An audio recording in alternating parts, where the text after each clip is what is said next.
நம்ம வந்து ஒரு வீடு கட்டுறோம், இல்லை ஒரு ஆஃபீஸோ ஒரு பில்டிங் ஏதோ ஒன்று கட்டுறோம் அப்படின்னா, அந்த லேண்டு வந்து அதுக்கு ஏற்றதா, இந்த லேண்டில் இந்த வீடு கட்டலாமா, இத்தனை மாடி கட்டலாமான்னு ஒரு சிவில் இன்ஜினியர் வச்சு நம்ம அவ்வளோ தூரம் ரிசர்ச் பண்ணுவோம் இல்லையா?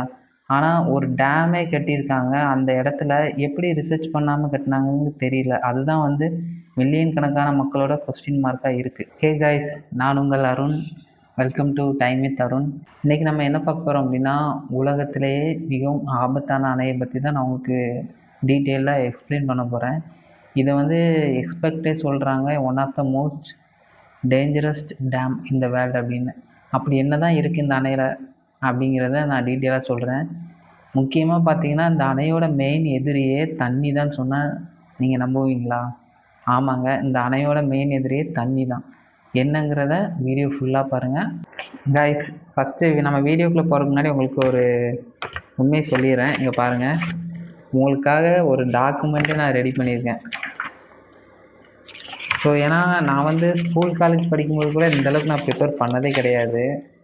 ஸோ இது வந்து ஒரு ரியல் ஸ்டோரி, ஒரு உண்மை சம்பவத்தை பற்றி, அதுவும் ஒரு டேமை பற்றி ஸ்டடி பண்ணிட்டு வந்திருக்கேன். ஸோ கரெக்டாக சொல்லணும், நிறைய ஆர்டிக்கல்லாம் படித்து அதுலேருந்து என்ன டேட்டாவை எடுக்கணுமோ உங்களுக்கு சிம்பிளாக புரிகிற மாதிரி நான் எடுத்திருக்கேன்.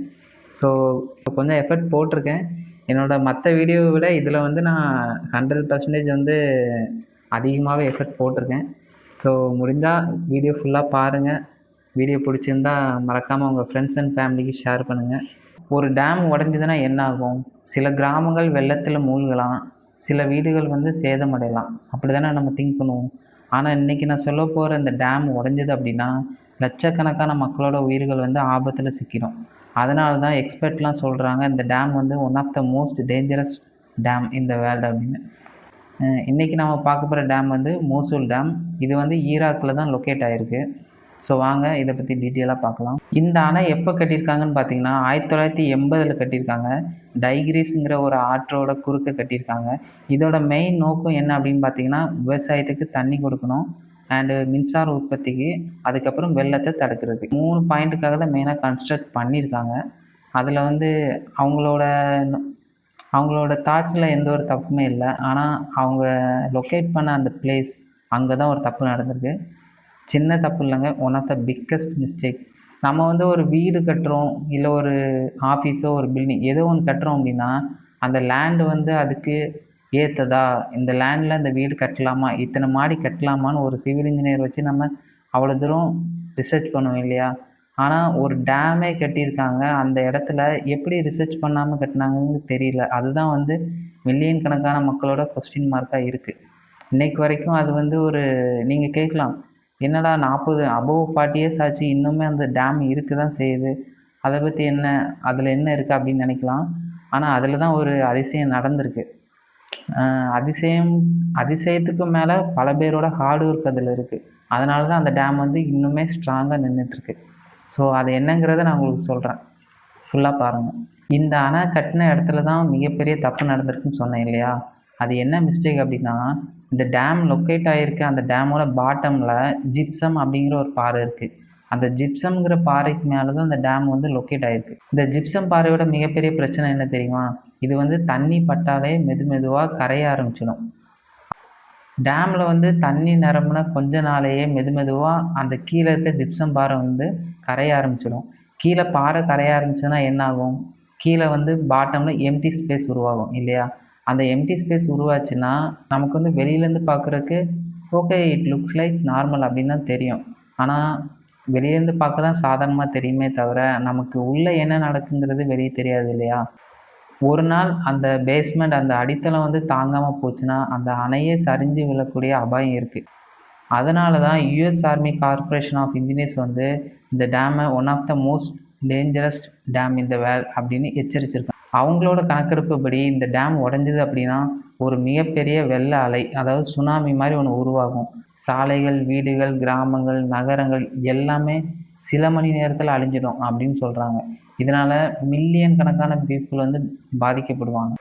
ஆனால் இப்போ உங்களுக்கு ஒரு டவுட் வரும், இத்தனை பிரச்சனை இருந்தும் இத்தனை வருஷமாக இந்த டேம் எப்படி நிற்கிது அப்படிங்கிறது தானே? அதுதான் ஆச்சரியம்.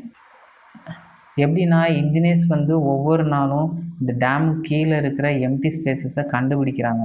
கண்டுபிடிச்சதுக்கப்புறமா அதுக்குள்ளே வந்து சிமெண்ட் கலவையை ஹை ப்ரெஷரில் வந்து செலுத்துகிறாங்க. இதை வந்து இன்ஜினியரிங் டெக்னாலஜியில் வந்து நம்ம கிரவுட்டிங் அப்படின்னு சொல்லுவோம். சிமெண்ட் கலவையை வந்து எம்டி ஸ்பேஸில் ஹை ப்ரெஷரில் கொடுத்து அந்த இடத்த ஃபில் பண்ணுறாங்க. ஃபார் எக்ஸாம்பிள் நம்ம வீட்டிலலாம் வந்து பார்த்திங்கன்னா செவுத்துல ஓட்டை விழுந்தது உடஞ்சிது அப்படின்னா நம்ம சிமெண்ட்டை வச்சு பூசுகிறோம், இல்லை பட்டி வச்சு அரெஸ்ட் பண்ணுறோம் இல்லையா? சேம் அதே மாதிரி ஒரு டேமை 40 வருஷமாக, 1-2 வருஷம் இல்லை, 40 வருஷமாக அது எங்கெங்கெல்லாம் உடஞ்சிருக்கோ அந்த இடத்துலலாம் சிமெண்ட் கலவை வச்சு பூசி பூசி நிற்க வச்சிட்ருக்காங்க. அவங்களுக்கு நம்ம ஒரு பாராட்டு கொடுத்தே ஆகணும். அண்டு மோஸ்ட்டாக வந்து பார்த்திங்கன்னா 1 or 2 வீக்ஸ் இந்த ஒர்க்கை வந்து அவங்க ஸ்டாப் பண்ணாலே இந்த டேம் உடையக்கூடிய பெரிய அபாயம் இருக்குது. ஸோ அந்த ஒர்க் வந்து இன்றைக்கி நாளைக்கு பெர்மனன்ட் சொல்யூஷன் இது கிடையாது. இந்த டேம் வந்து லைஃப் லாங் நிற்கணும் அப்படின்னா இந்த ஒர்க் நடந்தே ஆகணும், கட்டாயம் நடந்தே ஆகணும். 1 or 2 வீக்ஸ் ஸ்டாப் ஆகவே கூடாது. It's very very dangerous guys. இந்த சம்பவம் வந்து நமக்கு ஒரு மிகப்பெரிய பாடத்தை கற்றுக் கொடுக்குது. எவ்வளோ பெரிய பில்டிங்காக இருந்தாலும் சரி, அதோட பேஸ்மெண்ட் வந்து அடித்தளத்தில் தான் இருக்குது அப்படிங்கிறது தான் உண்மை இல்லையா?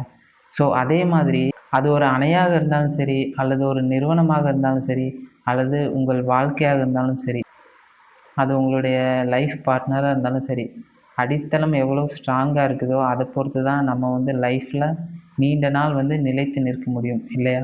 அதுதான் வந்து உண்மை. ஸோ இந்த வீடியோ உங்களுக்கு பிடிச்சிருந்தனா மறக்காமல் உங்கள் ஃப்ரெண்ட்ஸ் அண்ட் ஃபேமிலிக்கு ஷேர் பண்ணுங்கள். அண்ட் இதே மாதிரி ரியல் ஸ்டோரிஸை பார்க்குறக்கு மறக்காமல் நம்ம டைமே தரும் சேனலை சப்ஸ்கிரைப் பண்ணிக்கோங்க. நெக்ஸ்ட் வீடியோவில் இன்னும் இதே மாதிரி சுவாரஸ்யமான தகவலோடு நான் உங்களை சந்திக்கிறேன். அதுவரை உங்களிடமிருந்து விடைபெறுவது உங்கள் அருண்.